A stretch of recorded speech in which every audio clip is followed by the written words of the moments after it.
یہ جو موجود ہے یہ زندگی جس میں ماں اور بہن کی جدائی کے غم میں انہیں تلاش کر لوں تو زندگی کے بارے میں غور کروں گا. یہ بھی ٹھیک ہے.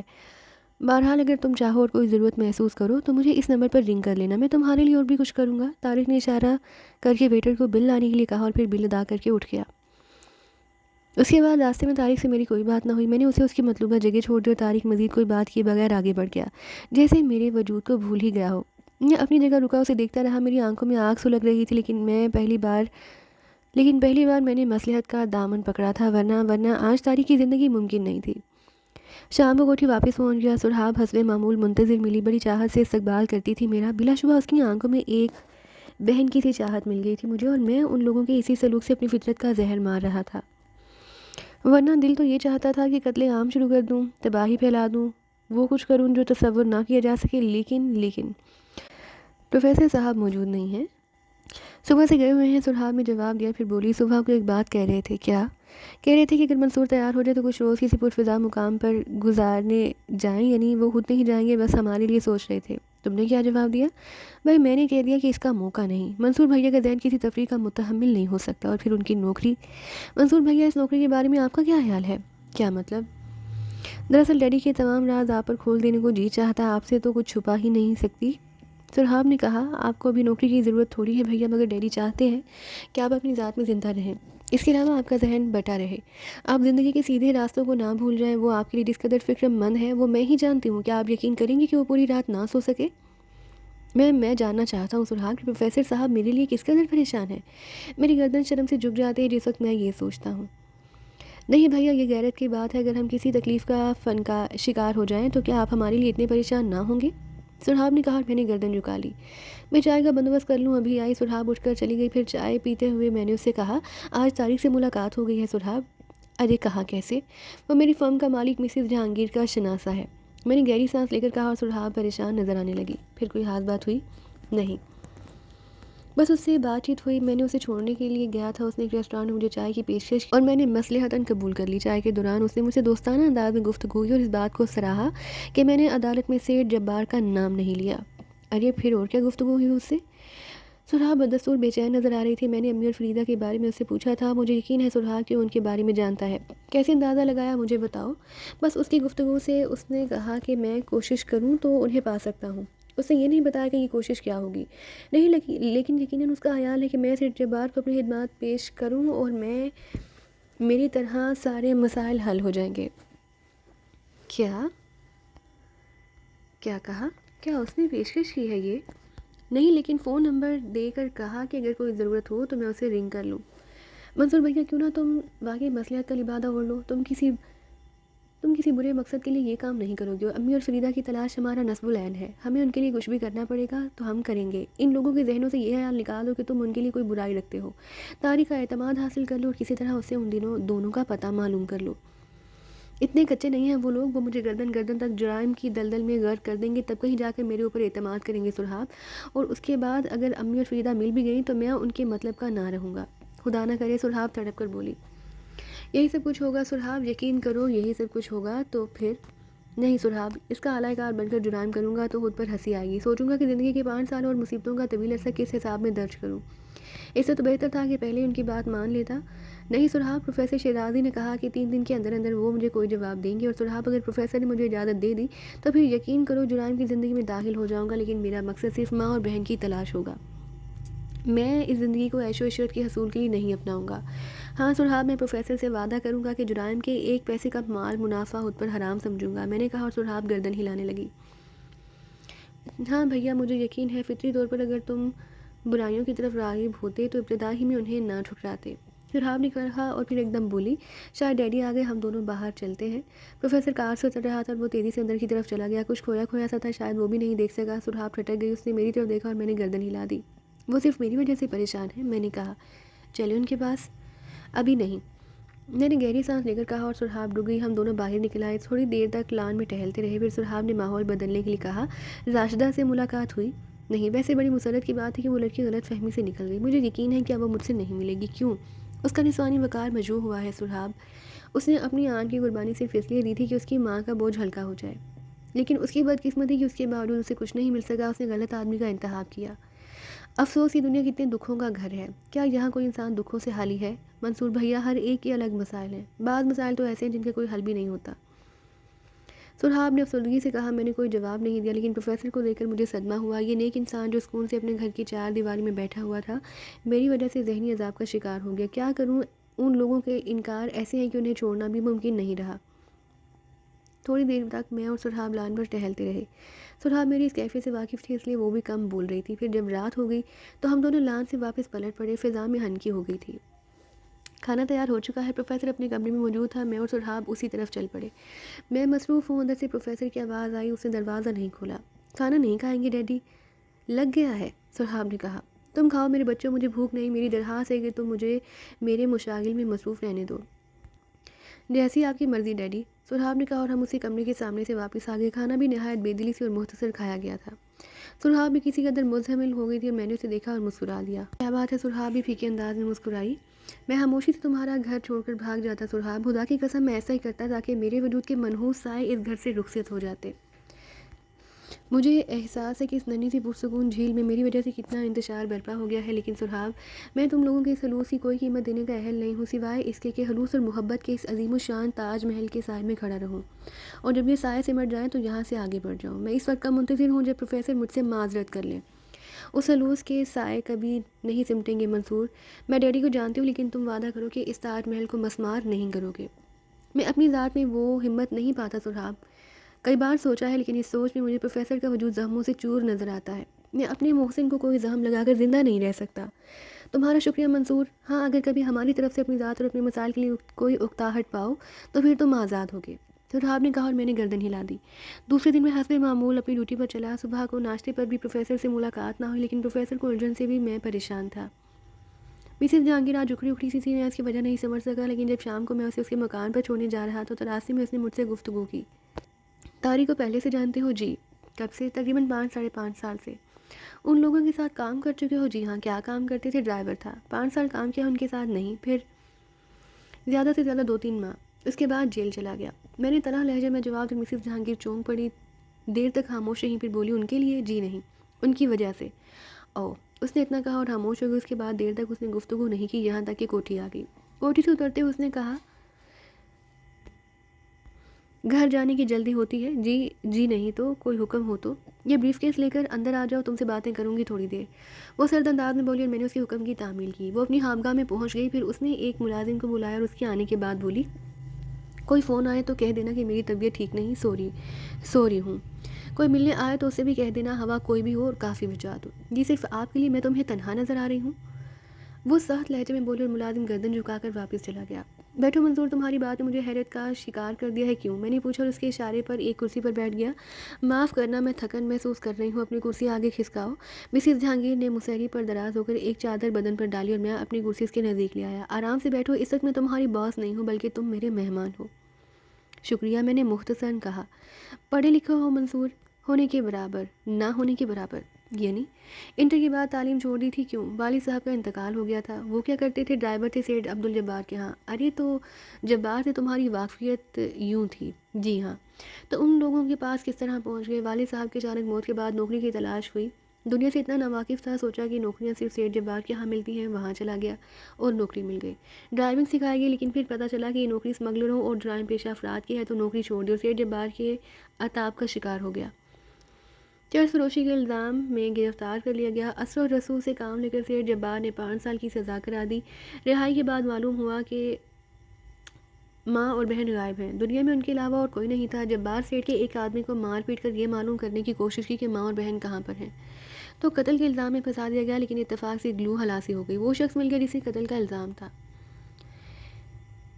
ایک دفعہ لاش کو ہسپتال سے حاصل کر کے اس شخص کی لاش کی حقیقت سے پیش کیا گیا تھا۔ ایک کرم فرما کی مدد سے قتل کے کیس سے نجات مل گئی، لیکن اس شرط پر کہ عدالت میں سیٹھ جبار کا نام نہ لوں۔ اس کے بعد آپ کے یہاں نوکری کر لی۔ اب صرف ایک خواہش ہے کہ ماں اور بہن مل جائیں۔ انہیں سیٹھ جبار وغیرہ نہیں غائب کرایا اور طارق جانتا ہے کہ وہ کہاں پر ہے، لیکن میں خاموش ہو گیا۔ میری آواز بھرا گئی اور میں نے مسز جہانگیر کی طرف دیکھا، ان کی آنکھوں سے آنسو بہہ رہے تھے۔ مجھے متوجہ پا کر اس نے جلدی سے آنسو خشک کر لیے اور نگاہیں جھکائے بولی، بڑی پردرد ہے تمہاری کہانی۔ میرا درد حد سے گزر چکا ہے، اس لیے آپ پرسکون ہو، میں نے پھیکی سی مسکراہٹ کے ساتھ کہا۔ معاف کرنا، میں تمہارے بارے میں غلط فہمی کا شکار ہو گئی تھی، وہ بولی۔ جی میں نہیں سمجھا، میں نے تعجب سے کہا۔ طارق سے تمہاری کل کچھ گفتگو ہوئی تھی؟ جی ہاں، انہوں نے مجھے ایک ریسٹورانٹ میں چائے کی پیشکش کی۔ مجھے معلوم ہے کہ میری ماں اور بہن کا اس علم ہے، اس لیے میں نے کوئی غلط رویہ اختیار نہ کیا۔ اسے اس بات پر حیرت تھی کہ میں نے عدالت میں سیٹھ جبار کا نام کیوں نہ لیا۔ بہرحال وہ اسے جذبہ حیر سے گالی سمجھا اور ڈھکے چھپے الفاظ میں اس نے مجھے دوبارہ سیٹھ جبار سے رجوع کرنے کے لیے کہا۔ تم نے اپنی والدہ اور بہن کے بارے میں پوچھا تھا؟ جی ہاں۔ اس نے لا علمی ظاہر کی، لیکن کہا کہ سیٹھ جبار چاہے تو انہیں تلاش کرا سکتا ہے۔ مقصد صاف ظاہر تھا۔ پھر تم نے کیا فیصلہ کیا؟ ابھی تک کچھ نہیں، میں نے گہری سانس لے کر جواب دیا۔ کیا فیصلہ کرو گے؟ معاف کرنا ذاتی سا سوال ہے، لیکن میرے دل میں اسے جاننے کی خواہش ہے۔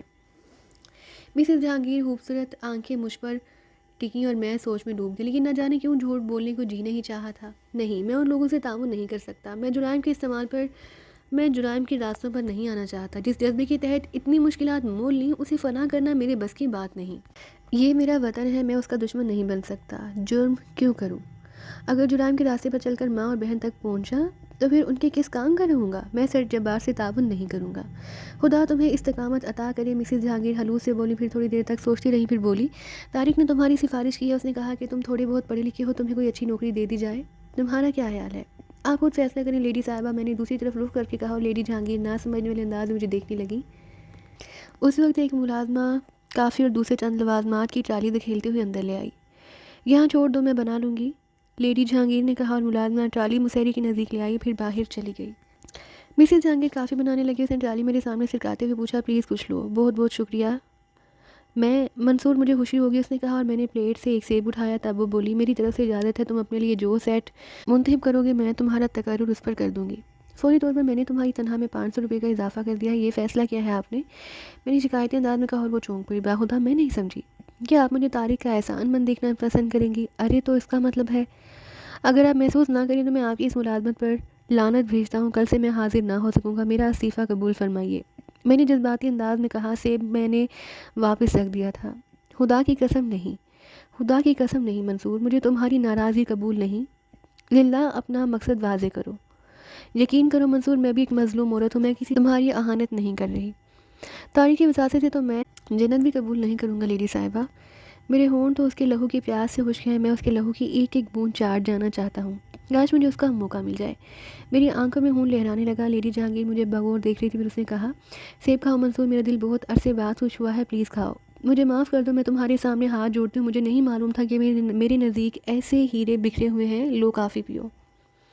آپ نے میری کہانی سننے کے بعد مجھے یہ پیشکش کر دی، مجھ سے حماقت ہوئی ہے اور اب میں پورے حلو سے تم سے معافی چاہتی ہوں۔ اس بدبخت نے تمہاری سفارش کی اور میں اس کے لیے مجبور تھی۔ مجبور؟ میں چونک پڑا۔ ہاں منصور، میں بھی اس شیطان کی شکار ہوں، وہ منحوس مجھے بلیک میل کر رہا ہے، لاکھوں روپے اینٹ چکا ہے مجھ سے۔ ارے تو اس سے آپ کا صرف یہی تعلق ہے، وہ میری زندگی پر حکمران ہے۔ کیوں بلیک میل کر رہا ہے وہ آپ کو؟ میں نے پوچھا، اور وہ مجھے دیکھنے لگی، پھر بے اختیار مسکرا دی۔ تم نے کتنی سادگی سے میری زندگی کی تاریک ترین پہلو کے بارے میں سوال کر لیا، لیکن میرے دل میں سادگی کا ایک مقام پیدا ہو گیا ہے منصور۔ بہت دنوں کے بعد مجھے ایک انسان دیکھنے کو ملا ہے۔ طارق نے مجھے میرے شوہر جہانگیر کا قاتل ثابت کیا۔ سر جہانگیر بہت بڑے آدمی تھے اور خود بھی اچھے انسان نہیں تھے۔ ان کی بے پناہ دولت جائز ذرائع کا نتیجہ نہیں تھی۔ سیٹھ جبار سے بھی ان کا گٹھ جوڑ تھا اور کسی چپکلش کے نتیجے میں انہیں قتل کر دیا گیا، لیکن حالات ایسے پیدا کر دیے گئے کہ میں ان کی قاتل قرار پاؤں۔ سیٹھ جبار کا صرف اتنا مقصد تھا کہ ان کی موت کے بعد میں اس کی طرف اشارہ نہ کر سکوں، ورنہ پھانسی کے پھندے تک جانا ہوگا، لیکن طارق نے اس سے دوسرے فائدے بھی اٹھانے شروع کر دیے اور آج میں اس جنگل میں بے بس ہوں۔ ارے کیا اس پورے ملک پر سیٹھ جبار کی حکومت ہے؟ کیا اسے دیکھنے والا روئے زمین پر اور کوئی نہیں ہے؟ میں نے ہاتھ ملتے ہوئے کہا۔ لیڈی جہانگیر کی آنکھوں سے ایک بار پھر آنسو ٹپکنے لگے۔ دیر تک وہ اس کیفیت کا شکار رہی، پھر بولی، تو منصور اب تم کیا کرو گے؟ میری زندگی کا صرف ایک مشن ہے لیڈی صاحبہ، ماں اور بہن کی تلاش، اور جب تک میں زندہ ہوں کوشش کرتا رہوں گا۔ آپ جو کچھ مجھے دے رہی ہیں وہی کافی ہے، مزید ضرورت نہیں۔ میرے لیے کوئی خدمت ہو تو بتاؤ منصور، اور ہاں میرے ذہن میں ایک اور خیال ہے۔ وہ کیا؟ تم بس دستور اپنا کام کرتے رہو، اس طرح میرے قریب رہ سکو گے۔ دفتر میں لگے تو پھر ہمیں بات کرنے کا موقع نہیں ملے گا۔ میں تم سے ملتے رہنا چاہتی ہوں، میں کوئی دفتری کام نہیں کرنا چاہتا، نہ ہی میں اس کا اہل ہوں، لیکن طارق سے آپ کیا کہیں گی؟ جو تم کہو۔ تو آپ اسے کہہ دیں کہ میں نے دفتری کام کرنا قبول نہیں کیا، البتہ آپ نے میری تنخواہ بڑھا دی ہے۔ ارے لیکن کیا تم یہ برداشت کر سکو گے؟ ہاں لیڈی صاحبہ، اس طرح جس طرح میں نے اس کا ڈرائیور بننا برداشت کیا تھا، اس کے بعد اسے زندہ رہنے بھی دیا تھا۔ میں اسے اپنی ماں اور بہن کا پتہ معلوم کرنا چاہتا ہوں اور اس کے لیے مصلحت سے کام لوں گا۔ خدا تمہاری مدد کرے، لیکن منصور کسی بھی طور میری مدد درکار ہو تو میں حاضر ہوں، لیڈی جہانگیر نے کہا۔ شکریہ لیڈی صاحبہ، کاش آپ لوگ مجھے پہلے مل بھی جاتے، میں بھی اس دنیا میں نیک انسانوں کی مانند زندگی گزارنے کا خواہاں تھا۔ مجھ سے میری شرافت چھین لی گئی لیڈی صاحبہ، میرا قصور نہیں ہے، پہلے میں صرف اپنے لیے دکھی تھی، اب تمہارے لیے بھی ہو گئی ہوں۔ زندوں سے بچھڑنے کا غم معمولی نہیں ہوگا، میری ذات ہی منحوس ہے، جو مجھ سے ہمدردی کرتا ہے الجھنوں کا شکار ہو جاتا ہے۔ بہرحال اب مجھے اجازت دیں، بہتر ہے۔ اور سنو منصور، تمہیں خدا کا واسطہ کوئی جذباتی فیصلہ مت کرنا، ہم دونوں کو ایک دوسرے کی ضرورت ہے، کم از کم تم اپنا دکھ مجھ سے کہہ سکو گے اور میرا سن سکو گے۔ میں لیڈی جہانگیر کے ہاتھ سے واپس چل پڑا۔ تاریخ کے خلاف میرے دل میں نفرت کی شدید لہریں اٹھ رہی تھیں، لیکن ایک بے بسی، اور اس بے بسی کی تلملاہٹ میرے رگ و رپے میں اذیت کی لہریں دوڑا رہی تھی۔ میں ایک زخمی شیر کی مانند تھا جسے کٹہرے میں بند کر دیا گیا ہو۔ لیڈی جہانگیر کے معاملے کو میں نے خود تک محدود رکھا، سرحاب سے بھی اس کا تذکرہ نہیں کیا تھا۔ سرحاب کسی قدر فکر مند تھی۔ ڈیڈی کسی حادثے چکر میں معلوم ہوتے ہیں منصور بھیا، اس نے کہا۔ حیریت موجود نہیں ہے کیا؟ نہیں، صبح کو نکل گئے تھے، شام کو 3 بجے کے قریب واپس آئے اور دوسرا لباس پہن کر تھوڑی دیر تک اپنے کمرے میں بند رہنے کے بعد چلے گئے۔ میں نے پوچھا کہاں جا رہے ہیں تو صرف مسکرا دی، لیکن ان کی مسکراہٹ اجنبی سی تھی۔ میں نے گہری سانس لے کر کہا، فکر مت کرو سرحاب، کل تک سب ٹھیک ہو جائے گا۔ کیا مطلب؟ سرحاب اور پریشان ہو گئی۔ نہیں، کوئی غلط بات مت سوچو، میں پروفیسر کے بارے میں کہہ رہا ہوں۔ کیوں کل کیا خاص بات ہے؟ کل پروفیسر مجھے اپنے فیصلے سے آگاہ کریں گے۔ کیا فیصلہ؟ میری ان سے بات ہوئی تھی، آج تک میں ان کے احکامات کی تعمیل کرتا رہا ہوں، میں نے کوئی ایسا قدم نہیں اٹھایا جو ان کی مرضی کے خلاف ہو۔ وہ ایک انسان نیکیوں کے راستے پر چل کر بروں کو شکست دینے کے خواہاں ہیں، لیکن میرے خیال میں یہ ممکن نہیں۔ پھر؟ سرحاب کے لہجے میں تجسس اور بے چینی تھی۔ پروفیسر نے مجھ سے 3 دن کی مہلت مانگی تھی، وہ کل پوری ہو رہی ہے۔ میرا مطلب ہے اس کے بعد کیا ہوگا؟ برائی کا خاتمہ، برائی سے ختم کرنے کی مشن شروع کی جائے گی سرحاب، میں دوسری شکل میں خود کو پیش کروں گا، اور یقین کرو سرحاب، جو کچھ ہوگا وہ سب کی توقع کے خلاف ہوگا۔ منصور بھیا، خدا کی قسم، میں تمہاری زندگی کی خواہاں ہوں۔ تم نے مجھے ایک بھائی کے پیار سے آشنا کیا، تو بہن کے لیے زندہ رہنا، کسی مصیبت میں گرفتار نہ ہو جانا۔ سرحاب نے فرتے جذبات سے میرے گلے میں باہیں ڈالی اور میں نے اس کا سر سینے سے لگا لیا۔ میرا دل بھر آیا تھا۔ ایک اور سر ہے سرحاب جو اس سینے سے لگنے کے لیے بے چین ہوگا۔ اگر وہ سر بھی اس سینے سے آ لگتا سرحاب، تو تمہارا بھائی ایک مثالی انسان بن کر دکھا دیتا۔ میں بڑوں کی برائیاں بھول جاتا، ان سب کو معاف کر دیتا اپنی بہن کے لیے، لیکن سرحاب کوئی اور راستہ نہیں میری فریدہ کے لیے، کوئی اور روشنی نہیں میری ماں کی آنکھوں کے لیے۔ اس لیے سرحاب، میں جانتی ہوں اور میں تمہیں نہیں روکوں گی، میں کبھی نہیں روکوں گی، اور میں خود بھی اپنا فرض انجام دوں گی۔ تم یہ مت سوچنا بھیا کہ میں صرف الفاظ خرچ کر کے خاموش ہو جاؤں گی۔ میرے لیے تیرے لب میرے لیے دعا کرتے رہیں گے سرحاب، تو میں ہر آفت سے محفوظ رہوں گا۔ خدا ان معصوم لبوں کی دعاؤں کو نظر انداز نہیں کرے گا۔ میں نے کہا، اور دیر تک ہم جذبات میں ڈوبے رہے۔ پروفیسر اس رات واپس ہی نہیں ہے، رات کو 3 بجے تک ہم اس کا انتظار کرتے رہے، کوئی فون وغیرہ بھی نہیں آیا۔ میں پریشان ہو گیا، ایک بار پھر دل پریشانیوں کا شکار ہو گیا۔ پروفیسر میری وجہ سے کسی مصیبت کا شکار تو نہیں ہو گیا؟ 3 بجے میں نے زبردستی سرحاب کو سونے کے لیے بھیج دیا اور خود پروفیسر کا انتظار کرتا رہا، لیکن رات کے کسی پہر مجھے بھی نیند آ گئی۔ صبح 5 بجے سرحاب نے جگایا، بھیا کمرے میں جاؤ، بستر پر لیٹو۔ کیا بج گیا ہے سرحاب؟ 5 بجے ہیں پروفیسر، میں نے چونک کر سوال کیا۔ گاڑی موجود ہے اور کمرہ اندر سے بند ہے، میرا خیال ہے سو رہے ہیں۔ ارے، میں نے گہری سانس لی، پھر سرحاب کی آنکھوں کو دیکھ کر بولا، میرا خیال ہے تم بالکل نہیں سوئی۔ نہیں، سو گئی تھی لیکن بس تھوڑی دیر، صبح کو جاگنے کی عادی ہوں، ہوا کسی بھی وقت سونے کو ملے۔ میرا خیال ہے اب سونا بیکار ہے، چائے وغیرہ بنواؤ، دفتر جائیں گے۔ ہاں کیوں نہیں، چاہیں تو فون کر لیں، چھٹی لے لیں، طبیعت بوجھل رہے گی دن بھر۔ نہیں سرحاب، یقین کرو اس کی ضرورت نہیں۔ ٹھیک ہے، میں چائے بنواتی ہوں، سرحاب نے کہا، اور میں پروفیسر کے کمرے کی طرف چل پڑا۔ میں نے کان لگا کر اندر کی آوازیں سنی، لیکن محفوظ دروازے کی وجہ سے کوئی اندازہ نہیں ہو سکا۔ میں وہاں سے ہٹ آیا، سرحاب چائے لے آئی، چائے پینے کے بعد ہم باتیں کرتے رہے، اور پھر میرے دفتر جانے کا وقت ہو گیا۔ ناشتے کے بعد میں کوٹھی سے نکل آیا، لیڈی جہانگیر مجھے دیکھ کر بڑے خلوص سے مسکرائی تھی، پھر وہ کار میں آ بیٹھی اور میں کار سٹارٹ کر کے دفتر چل پڑا۔ راستے میں غیر معمولی خاموشی رہی، پھر دفتر پہنچ کر لیڈی جہانگیر خاموشی سے اتر کر چلی گئی۔ دن نہایت سکون سے گزر گیا۔ شام کو لیڈی جہانگیر نے واپسی میں اہلاکن پوچھا، اور کوئی خاص بات تو نہیں منصور؟ نہیں لیڈی صاحبہ، سب کچھ ہنستے معمول ہے، رہتے کہاں ہو؟ اپنے گھر میں، میرا مطلب ہے اس مکان میں جہاں اپنی ماں اور بہن کے ساتھ رہتے تھے؟ نہیں، وہ جگہ تلخ یادیں لگتی ہے، میں وہاں نہیں رہتا۔ پھر کہاں رہتے ہو؟ کسی عزیز کے ہاں۔ ہاں، میرے کرم فرما ہیں، اتنے مخلص اور مہربان کے بیان سے باہر ہے، خدا انہیں ہر آفت سے محفوظ رکھے۔ لیڈی جہانگیر خاموش ہو گئی۔ گھر پہنچ کر اس نے کہا، اگر چائے پینا پسند کرو تو؟ نہیں لیڈی صاحبہ، مجھے میری حیثیت میں رہنے دیں، پھر آپ بھی پریشان کن حالات کی شکار ہیں، آپ یقین کریں میں بڑا سبز قدم ہوں، حادثہ ہے کہ آپ کے لیے مصیبت نہ بن جاؤں۔ اس انداز سے نہ سوچو منصور، آنے والا وقت ہماری ان پریشانیوں کو ختم کر دے گا، مجھے یقین ہے۔ اجازت؟ ٹھیک ہے کل تو چھٹی ہے، اب پرسوں ملاقات ہوگی. جی میں نے سلام کیا اور واپس پلٹ کر گیٹ سے نکلتے میں نے پلٹ کر دیکھا اور ذرا سی حیرت ہوئی. لیڈی جہانگیر اپنی جگہ کھڑی مجھے دیکھ رہی تھی. میرے مڑتے ہی واپس پلٹ گئی. میں بھی گیٹ سے نکل آیا. پروفیسر کی کوٹھی میں داخل ہوا تو ایک خوشگوار کیفیت کا احساس ہوا. پروفیسر اور سرحاب برآمدے میں کرسیاں ڈالے بیٹھے تھے. پروفیسر کسی بات پر ہنس رہا تھا. سرحاب بھی مسکرا رہی تھی اور بہت شگفتہ نظر آ رہی تھی. میں دونوں کی طرف بڑھ گیا. میز پر چائے کے دوسرے لوازمات بھی رکھے ہوئے تھے لیکن ابھی کوئی چیز استعمال نہیں کی گئی تھی. آؤ بھائی، بڑی دیر سے چائے کے تصور میں بیٹھے ہیں لیکن پھیکی چائے بد مزہ ہوتی ہے، پروفیسر نے کہا اور کرسی گھسیٹ کر بیٹھ گیا. پھیکی چائے؟ میں نے سوالیہ انداز میں کہا. ڈیڈی آپ کو شکردان کہہ رہے تھے کہ شکردان آ جائے تو پھر چائے پئیں گے. ہاں بھائی، منصور کے بغیر اب سب کچھ نامکمل لگنے لگا ہے. بس اب جلدی سے چائے آ جانی چاہیے. چلو منصور، ٹوٹ پڑو پلیٹوں پر. پروفیسر نے ڈرائی فروٹ کی طرف ہاتھ بڑھاتے ہوئے کہا. سرحاب نے ہاتھ اٹھا کر ملازمہ سے چائے لانے کے لیے کہہ دیا. سرحاب کا خیال ہے کہ اگر وہ کھانے کے لیے اٹھ گئیں تو پلیٹیں صاف ہو جائیں گی، حالانکہ یہ خیال غلط ہے. کیوں منصور؟ جی، میں نے ہنس کر کہا. پروفیسر کو اس بچگانہ موڈ میں نے کبھی نہیں دیکھا تھا. اور سناؤ، تمہاری گاڑی کیسے چل رہی ہے؟ میرا مطلب ہے وہ کار جو تم چلا رہے ہو. ٹھیک ہے، میں نے جواب دیا. یہ جہانگیر لمیٹڈ ہی تو نہیں ہے جس کا پانی اختر جہانگیر تھا اور جس کی موت مشتبہ تھی؟ پروفیسر نے پوچھا. میں نہیں کہہ سکتا، کبھی تفصیل معلوم کرنے کی کوشش نہیں کی. میرا خیال ہے وہی ہے. بیگم جہانگیر چلا رہی ہیں اس فرم کو. جی ہاں. خیر چھوڑو. ویسے دل گردے کی عورت ہے. کسی کاروبار کا بورڈ سنبھالنا آسان کام نہیں. تمہارا کیا خیال ہے منصور؟ کس بارے میں جناب؟ کیا تم ذہنی طور پر کاروباری بن سکتے ہو؟ میرا مطلب ہے تمہارے اندر کسی کاروبار کو سنبھالنے کی صلاحیت ہے. آپ کو علم ہے کہ میری صلاحیتیں کہاں تک ہیں؟ ہاں، میں ڈرائیونگ عمدہ کر سکتا ہوں. نہیں، میں متفق نہیں. انسان کا ذہین ہونا شرط ہے. وہ ہر کام کو کنٹرول کر سکتا ہے. بہرحال چھوڑو ان باتوں کو. ارے چائے نہیں آئی ابھی تک، پروفیسر نے کہا.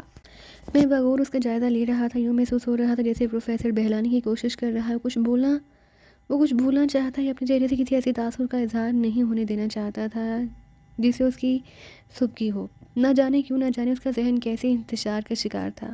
چائے کے دوران وہ اس قسم کی باتیں کرتا رہا. اس کی ذات سے سنجیدگی کا ہول اتر گیا تھا اور اس وقت وہ ایک نئے انسان کے روپ میں تھا. میں حیرت زدہ تھا اور یہی کیفیت سرحاب کی تھی. وہ بھی چونک چونک کر پروفیسر کو دیکھنے لگتی. بھائی میں نے ایک تجویز پیش کی تھی پچھلے دنوں چائے پیتے ہوئے. پروفیسر نے کہا. کیا ڈیڈی؟ وہی سیر و تفریح. ارے آپ کو پھر وہ بات یاد آ گئی. بچے ہو تم لوگ، تمہاری بہتری کے لیے میں نہیں سوچوں گا تو پھر کیا دوسرے لوگ سوچیں گے؟ لیکن پروفیسر یہ کیسے ممکن ہے؟ کیوں ممکن کیوں نہیں؟ کون سی بات ناممکن ہے مجھے بتاؤ. یعنی جو عقل میں آ جائے، ذہن میں آ جائے، اس کے لیے ناممکن ہونے کا تصور بھی نہیں کیا جا سکتا. اور میری نوکری پروفیسر غرایا. اس مذاق کو اب ختم کرنا چاہتا ہوں میں، سمجھے. جاؤ اس بے وقوف عورت سے کہو کہ وہ تمہاری نوکری بند کرے. اس سے کہو کہ جہانگیر لمیٹڈ ہمارے ہاتھ فروخت کر دے. کیا مانگتی ہے وہ اس کا؟ پروفیسر نے کہا اور میں سناٹے میں رہ گیا. کیا پروفیسر کا ذہن متاثر ہوا ہے؟ تھوڑی دیر خاموشی رہی، پھر وہ خود ہی بولا. خیر چھوڑو ان باتوں کو، بعد میں سوچیں گے. ایک پیالی چائے اور دینا سرحاب. پروفیسر نے اپنی پیالی آگے کر دی. سرحاب چائے انڈیلنے لگی. بھائی تم لوگ بہت خاموش ہو. ہنسو، بولو، بات کرو. یہ عمر اتنے پیچھے کیوں سے رہ گئے ہو تم لوگ؟ آپ کچھ بدلے سے لگ رہے ہیں ڈیڈی. سرحاب دبی آواز میں بولی. ہاں، عمر رفتہ یاد آ گئی. بوڑھا ہونے کے بعد ضروری تو نہیں کہ انسان مردہ دل بھی ہو جائے. میری سوچ میں کچھ تبدیلی آ گئی ہے. اچانک ڈیڈی؟ ہاں اچانک. دراصل میری زندگی کتابوں سے وابستہ ہے اور ایک غلط کتاب میرے ہاتھ لگ گئی ہے. غلط کتاب؟ ہاں، لیکن میں اسے صحیح سمجھتا ہوں کیونکہ اس کے افکار میرے ذہن نے قبول کر لیے ہیں. کون سی کتاب ہے وہ؟ میں نے پوچھا. دکھا دیں گے کسی وقت. اور ہاں منصور، آج تو ہمارے اور تمہارے درمیان فائنل ہے نا؟ پروفیسر نے کہا اور میں نے گردن جھکا لی. پروفیسر کی اس بات کا میں نے کوئی جواب نہیں دیا تھا. اس کے بعد پروفیسر نے کوئی بات نہیں کی اور پھر چائے ختم ہو گئی. منصور لباس وغیرہ تبدیل کر لو اور پھر میرے کمرے میں آؤ سرحاب، میں تمہیں بھی اس گفتگو میں شریک رکھنا چاہتا ہوں. جی ڈیڈی، سرحاب نے جواب دیا. پروفیسر وہاں سے اٹھ گیا. میں تم دونوں کا انتظار کر رہا ہوں. اپنے مخصوص کمرے کی طرف بڑھ گیا. میں اور سرحاب وہیں کھڑے رہ گئے تھے. آؤ منصور بھائی، ڈیڈی کا آج موڈ عجیب ہے. ہاں بہت عجیب. دوپہر کو آ گئے تھے، کھانا میرے ساتھ کھایا. بڑی عجیب سی باتیں کر رہے تھے جو بڑی جذباتی تھیں. مثلاً تمہارے بارے میں تھی. کہنے لگے ضروری ہے کہ انسان اپنے خون سے تشکیل ہو تو قابل محبت ہو. خون آدم ہو تو ہر رگ میں صلاحیت کر رہا ہو. کیا الفاظ کے رشتے سے بڑا کوئی رشتہ ہے؟ میں نے پوچھا کہ آپ کا اشارہ کسی حاصل ہے تو کہنے لگے میں منصور کی بات کر رہا ہوں. کیا وہ غیر لگتا ہے؟ پھر کہنے لگے میرے سینے میں جھانکو تو میرے دل میں اس کے لیے وہ تڑپ ہے جو کسی باپ کے دل میں ہوتی ہے. میں اسے اپنی ذات سے جدا محسوس نہیں کرتا. میں اس کے لیے وہ سب کچھ کر سکتا ہوں جو کوئی کسی کے لیے کر سکتا ہے. کوئی وہ جو خون سے اپنا ہو. سرحاب خاموش ہو گئی. میں بھی خاموش ہو گیا. پھر میں نے کہا اور میں لباس تبدیل کر لوں سرحاب؟ ہاں ان کے پاس پہنچو، سرحاب نے کہا اور ایک طرف چلی گئی۔ میں ان الفاظ کی گونج اپنے ذہن میں محسوس کر رہا تھا۔ نہ جانے یہ آواز مجھ سے کیا کہہ رہی تھی۔ کیا ان لوگوں کو غیر سمجھنا جائز ہے؟ کیا ان لوگوں کے بارے میں کسی غلط انداز سے سوچنا گناہ عظیم نہیں؟ اور میرے ذہن نے بھی بہت سے فیصلے کیے۔ میں پروفیسر کے کمرے میں داخل ہو گیا، سرحاب بھی وہاں موجود تھی۔ پروفیسر نے مسکرا کر میرا خیر مقدم کیا۔ بیٹھو منظور، اور میں بیٹھ گیا۔ ہاں بھائی، اپنے طور پر تمہیں کچھ معلوم ہو سکا؟ ابھی تک نہیں، کوئی کوشش خاص نہیں۔ ہاں طارق سے ملاقات ہوئی تھی۔ ارے کب اور کہاں؟ پروفیسر نے پوچھا اور میں نے پوری تفصیل بتا دی۔ میں بھی جذباتی ہو رہا تھا اور پروفیسر سے کچھ چھپانا ناجائز تھا۔ اس کے بعد میں نے مسز جہانگیر کی کہانی سنائی اور آخر تک سب سنانے کے بعد خاموش ہو گیا۔ اس کا مطلب ہے کہ حالات نے ایک نیا رخ اختیار کیا ہے۔ پروفیسر نے پرخیالی انداز میں گردن ہلائی اور پھر دیر تک سوچ میں ڈوبا رہا، پھر بولا، بہرحال میں نے 3 دن کی مہلت طلب کی تھی تم سے منظور، وہ ختم ہو گئی اور میں ناکامی کا اعتراف کر رہا ہوں۔ میں اس سلسلے میں کچھ نہیں کر سکا۔ مجھے یقین ہے پروفیسر طارق اس سلسلے میں بہت کچھ جانتا ہے۔ ہاں امکان ہے، لیکن وہ کیا چاہتے ہیں آخر؟ پروفیسر بولا۔ میں نے اس بات کا کوئی جواب نہیں دیا۔ تب پروفیسر نے اپنی جگہ چھوڑ دی۔ وہ کمرے کے ایک حصے میں گیا اور اس نے ایک ٹیپ ریکارڈر کا بٹن آن کر دیا اور میں اور سرحاب چونک کر اسے دیکھنے لگے۔ تب ایک آواز آئی، پروفیسر شیرازی، میرے دوست، بہت دن کے بعد آپ سے ملاقات ہو رہی ہے۔ گوشہ نشین آدمی ہوں، آپ لوگوں کے لیے قطعی غیر اہم۔ پروفیسر کی آواز تھی، تشریف لائیے، آپ جیسے لوگ تو ہماری ملک کی ثقافت کا سرمایہ ہیں۔ کبھی کبھی آپ کے مضامین نظروں سے گزر جاتے ہیں۔ یہ شوق جاری ہے؟ پروفیسر کی آواز ابھری۔ ہاں، جسم و روح دونوں کی بقا کے لیے انسان کو مصروف رہنا پڑتا ہے۔ بدن کی توانائی کے لیے پولیس کی نوکری کرنی پڑ رہی ہے اور روح کی بقا کے لیے آپ جیسے لوگوں کا سہارا ضروری ہے۔ جرائم اور سماجی مسائل کی ذمہ داریوں سے جب روح کی تھکن ناقابل برداشت ہو جاتی ہے تو پھر آپ کے روح پرور افکار تسلی بخش دیتے ہیں۔ اور سنائیے کیا ہو رہا ہے آج کل؟ درس اور تدریس کی ڈگڈگی پھٹ گئی ہے۔ ڈی آئی جی صاحب اور ہم جیسے لفظوں کے مداری اب اپنے کھیل کی موسیقی ہیزی میں خود شرمندہ ہونے لگے ہیں۔ سوچ رہے ہیں کوئی اور کاروبار کریں؟ پروفیسر شیرازی کی آواز بھر آ گئی۔ ارے خیریت، کوئی الجھن ہے؟ لا تعداد الجھنیں ہیں۔ گھر کی 4 دیواری خوابوں کی جنت بنی رہتی ہے، باہر نگاہیں ڈالیں تو دنیا بڑی اجنبی لگتی ہے۔ یوں لگتا ہے جیسے ہم ان لوگوں کے درمیان نہ ہوں جن کی باتیں کرتے ہیں۔ تب احساس ہوتا ہے کہ خوابوں کی جنت بہت پیچھے رہ گئی ہے اور دنیا ان الفاظ کے جال سے نکل کر بہت آگے بڑھ گئی ہے جن کے ذریعے ہم دلوں میں اور ذات میں پنکچول کھلانے کی بات کرتے ہیں۔ ہاں، اس میں شک نہیں کہ حالات کا رخ ٹھیک نہیں، لیکن شیرازی صاحب اتنی بددلی مناسب نہیں۔ آپ جیسے لوگ اگر ہمت ہار دیں گے تو پھر بینائی کہاں تلاش کی جائے گی؟ ہم تنہا ہیں ڈی آئی جی صاحب اور اب آزاد تھکن محسوس کرنے لگے ہیں۔ آپ لوگ ہماری مدد نہیں کرتے۔ مجھ سے کوئی کوتاہی ہوئی ہے تو معاف کر دیں، میں تو آپ کے مداحوں میں سے ہوں، ڈی آئی جی نے کہا۔ افکار اور احساسات کا تعلق صرف ذہن و قلم سے نہیں ہے، بعض اوقات عمل کی منزل بھی آ جاتی ہے اور اس وقت اگر بے بسی اور ناکامی کا منہ دیکھنا پڑے تو یوں لگتا ہے جیسے ساری زندگی ایک بے مصرف عمل میں گزاری ہے۔ میں آپ کی توجہ کچھ عرصے پیچھے لے جانا چاہتا ہوں جب میں نے آپ سے ایک مسئلے کے حل کی درخواست کی تھی۔ مجھے یاد ہے، لیکن میں نے ایک ایس پی کو، انہوں نے میرے ساتھ پورا تعاون کیا۔ یہ بات ایک نوجوان کی تھی جو کچھ ایسے لوگوں کی سازشوں کا شکار ہو گیا جو اس سے بہت برتر تھے۔ ایک قتل کا الزام لگایا گیا تھا اس پر، مگر مقتول زندہ تھا اور اسے ایک خراش بھی نہیں آئی تھی۔ لیکن اسی گلو خلاصے کے لیے ایک شرط عائد کی گئی کہ اگر وہ رہائی چاہتا ہے تو عدالت میں ان لوگوں کا نام نہ لے جنہوں نے سازش کی تھی، اور یہی کہ وہ الزام سے بری ہو سکتا ہے۔ شرط کس نے عائد کی تھی؟ ڈی آئی جی نے موسیلے لہجے میں پوچھا۔ سماج نے، حالات نے۔ اسے بتا دیا گیا تھا کہ اگر اس نے سازش کرنے والے کا نام لیا تو کیس اس کے خلاف ہو جائے گا۔ یہ ہدایات آپ کے محکمے کی تھی۔ سازش کرنے والا کون تھا؟ اس کا نام سیٹھ جبار لیا جاتا ہے۔ سیٹھ عبدالجبار؟ ڈی آئی جی کے لہجے کی تبدیلی نمایاں تھی۔ وہ چند ساتھ خاموش رہا، پھر بولا، کیا آپ سیٹھ جبار سے ملاقات نہیں ہوئی شیرازی صاحب؟ نہیں، وہ اس قسم کے آدمی نہیں ہے۔ اور وہ کون نوجوان ہے جس نے ان کا نام لیا؟ ممکن ہے اسے غلط فہمی ہوئی ہو۔ ہاں ممکن ہے، لیکن یہ اگر اسے غلط فہمی نہ ہوئی تو وہ سیٹھ جبار کے بارے میں پوری معلومات رکھتا ہے، اور شاید یہ ثبوت بھی شیرازی کے لہجے میں چبھن تھی۔ اب ان کے حالات سے ناواقف ہیں شیرازی صاحب۔ سیٹھ عبدالجبار ان لوگوں میں شمار ہوتے ہیں جو ملک کی دولت کے ستون کہلاتے ہیں۔ ان کا سرمایہ معیشت کے کارخانے چلاتا ہے۔ اگر یہ کارخانے بند ہو جائیں تو آپ نہیں جانتے ملک کیسے خسارے سے دوچار ہو سکتا ہے۔ اگر وہ اپنی دولت ملک سے سمیٹ کر نکل جائیں تو لاکھوں افراد بے روزگار ہو جائیں گے اور لاکھوں روپے کا زرعی مبادلہ رک جائے گا۔ وہ حکومت کو بہت کچھ دیتے ہیں۔ آپ خود سوچیں ایسے لوگوں کی دشمنوں کی تعداد کتنی ہوتی ہے۔ ممکن ہے اس نوجوان کو ان کی کسی حریف نے اکسایا ہو اور آپ غلط فہمی کا شکار ہو گئے ہوں۔ ارے ہاں، یہ بھی ممکن ہے۔ پروفیسر شیرازی کی آواز سنائی دی۔ میں کسی تقریب میں ان سے آپ کی ملاقات کراؤں گا، آپ یقیناً ان سے مل کر خوش ہوں گے۔ ضرور ضرور، میں اس کے لیے آپ کو زحمت دوں گا۔ امید ہے آپ کی غلط فہمی دور ہو گئی ہوگی۔ ویسے اس نوجوان کا آپ سے کیا تعلق ہے؟ ڈی آئی جی نے پوچھا۔ کوئی خاص نہیں، بس ایسے ہی مجھ تک پہنچ گیا تھا۔ آپ فضول لوگوں کے لیے اپنا وقت ضائع نہ کیا کریں شیرازی صاحب۔ آپ ملک کا عظیم سرمایہ ہے، ہمیں اپنی معیشت کی ساتھ ثقافتی سرمایہ کو بھی محفوظ رکھنا ہے۔ جو لوگ آپ کے ذہن کو مقدر کرتے ہیں وہ سزا کے مستحق ہیں۔ بے شک انہیں سزا ملے گی، ضرور ملے گی، لیکن کیوں نہ ہم اس نوجوان کو بھی راہ راست پر لانے کی کوشش کریں۔ آپ اسے میرے حوالے کر دیں، میں اسے اچھی طرح راہ راست پر لے آؤں گا۔